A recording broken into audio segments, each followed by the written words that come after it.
नमस्कार, मैं हूं विनोद कुमार शुक्ला। आप देख रहे हैं आई ऑफ ट्रुथ।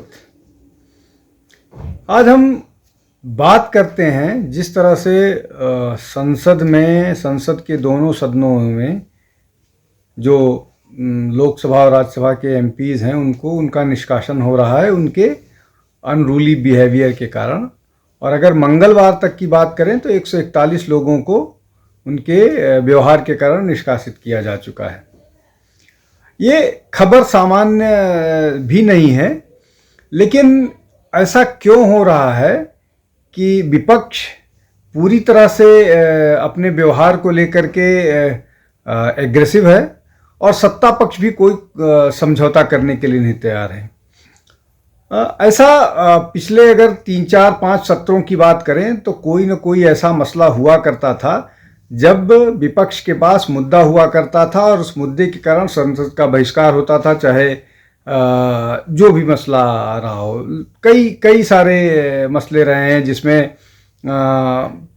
अगर उसको सूचीबद्ध करें तो पेगासस के समय से शुरू हुआ था, फिर राहुल गांधी के निष्कासन को लेकर के, और इस तरह से बहुत सारे मसले थे जिनके कारण लगातार बहिष्कार किया जाता था। अब इस बहिष्कार का कारण क्या है? बहिष्कार क्यों किया जा रहा है? बहिष्कार इसलिए किया जा रहा है कि विपक्ष सरकार के खिलाफ जनता में एक मैसेज देने की कोशिश कर रहा है इसके माध्यम से कि सरकार निरंकुश हो गई है, सरकार विपक्ष की बात नहीं सुन रही है, सरकार विपक्ष की मांगों पर चर्चा नहीं कर रही है। क्योंकि अभी जो हाल फिलहाल का मामला है वो संसद में हुए आक्रमण, जो हमला हुआ है उस पर विपक्ष चर्चा चाहती है, होम मिनिस्टर का बयान चाहती है, लेकिन सरकार उसके लिए तैयार नहीं है। अब ये जो मामला है ये इसके जो तकनीकी पक्ष हैं या क्यों चर्चा नहीं करा रहे हैं इस पर हम नहीं जाते हैं, लेकिन इसके राजनीतिक मायने तलाशने की कोशिश करते हैं। मई में लोकसभा के चुनाव पूरे हो जाएंगे, मई में नई सरकार बन जाएगी 2024 में। तो ये सारी की सारी कवायद 2024 के चुनाव के लिए है। सरकार अपने स्तर से झुकते हुए नहीं दिखना चाह रही है और विपक्ष अपने स्तर से ये बात बताने की कोशिश कर रही है कि सरकार पूरी तरह से मनमानी कर रही है और विपक्ष को कोई महत्व नहीं दे रही। इसलिए कि ये ऐसा पहला मामला नहीं है जब जब संसद पर आक्रमण हुआ है। संसद पर इसके पहले लगभग 22 साल पहले आक्रमण हुआ है। उसके पहले भी सिक्योरिटी ब्रीचेस हुए हैं जब एक व्यक्ति पिस्टल लेकर के संसद भवन में पहुंच गया था, और बहुत सारी घटनाएं हैं।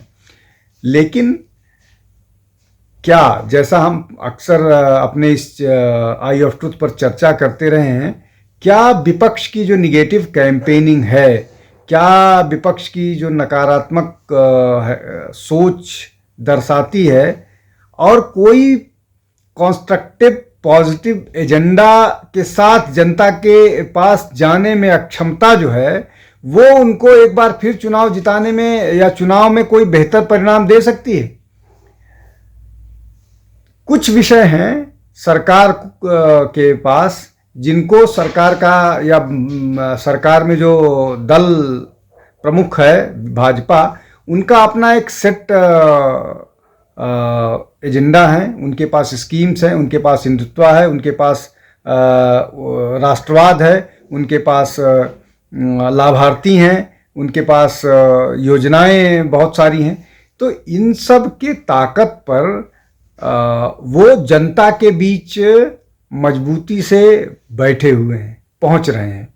क्या इन सब का इलाज विपक्ष को ये लगता है कि संसद बहिष्कार से मिलेगा? संसद में बहुत सारी अडानी को लेकर के सरकार पर आक्रमण किया गया, क्रोनी कैपिटलिज्म को लेकर के किया गया, ईडी और सीबीआई के दुरुपयोग की बात की गई, लेकिन उनके परिणाम क्या निकले? उनके परिणाम अब तक सिफर रहे हैं, जीरो रहे हैं। उनके परिणाम विपक्ष को मनचाहे नहीं मिले हैं।